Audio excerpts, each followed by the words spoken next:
The following is a preview of episode 38, Rock Art of Southeast Asia. To listen to the full episode, visit patreon.com/ourprehistory or click the link in the description of this episode.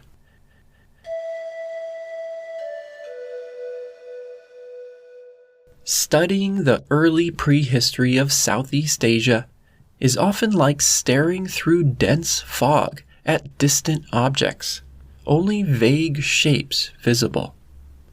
Archaeological discoveries here are scarce, and cultures appear to have been static for tens of thousands of years. However, in the past 10 years, brilliant scientific work on 2 Indonesian islands has illuminated with precision one fascinating element of Pleistocene societies.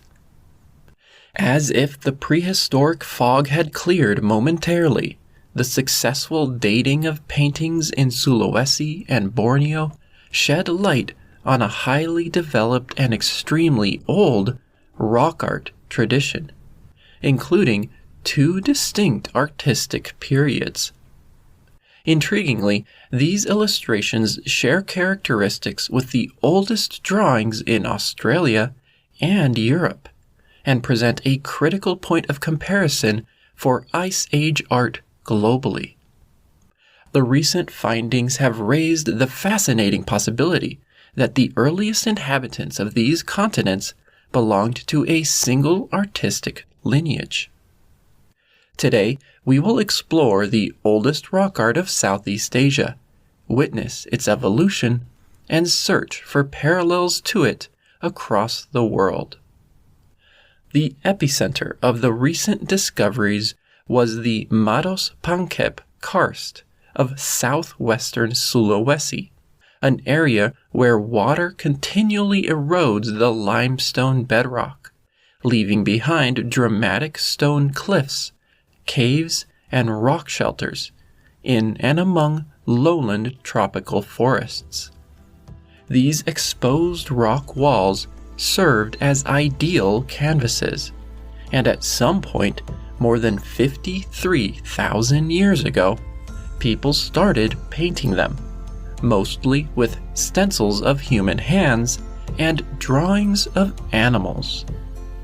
For several millennia, people continued these practices, creating a landscape heavily marked by humans. Around 600 rock art sites have been discovered in the Maros Pangkep karst, most within only 20 kilometers of each other. At 10 of these sites, hand stencils and depictions of animals have been dated, revealing remarkably that the first period of rock art production, defined by those 2 elements, lasted roughly from 53,000 to 32,000 years ago. To put the antiquity of these paintings in context, the oldest were made around 10,000 years before the Aurignacian culture emerged in Europe, and Neanderthals went extinct.